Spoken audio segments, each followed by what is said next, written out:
Members of a family of North Korean asylum seekers living in Sydney fear the rogue regime will punish their relatives back home if they're deported.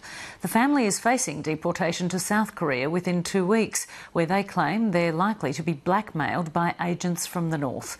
It's believed a total of 70 North Korean asylum seekers are currently facing deportation from Australia. John Stewart reports. For Sung Park and her husband Dong Kim, it's been a long journey from North Korea to this apartment in the Sydney suburb of Redfern. The couple escaped the Hermit Kingdom to China with their son and later flew to Australia with fake passports in May last year. Mrs. Park says the experience left her son deeply traumatised. When my son tried to cross over into China in search of me, he was caught by North Korean security forces and was tortured so cruelly, even though he was young. He told me that while he was confined in the cell, he thought, it's okay if he doesn't meet me, as long as he can die right now. He was beaten very badly. Under Australian law, North Korean asylum seekers are considered to be dual citizens of both North and South Korea, and the family now faces deportation to South Korea within 14 days. The family's lawyer says that in South Korea they face a life of poverty and continual surveillance from North Korean spies. This family has had family members disappear from South Korea.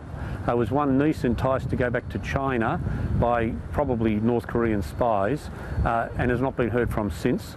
This family has made credible claims. This family is in danger, and it is the Australian government that is sending them back to danger. Mr. Kim was injured in an industrial fire. Mrs. Park cares for him. Her son is in Villawood Detention Centre. Mrs. Park says that most of her family in North Korea are now living in prison camps. She fears that if she returns to South Korea, she will be pressured to return to North Korea. North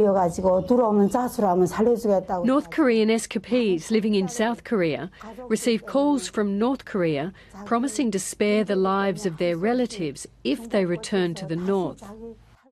A spokesman for the Immigration Department told Lateline, people are only required to leave Australia when they are found to have no lawful basis on which to remain. People are only removed when the Australian government is satisfied that its international obligations are met. Mrs. Park's lawyer says that other countries accept North Korean refugees without using their dual citizenship with South Korea to deport them. The United States very clearly takes them, Canada takes them, the United Kingdom takes them. As these are not ratbag lefty states by any means, Australia is unique in its oppressiveness in this respect.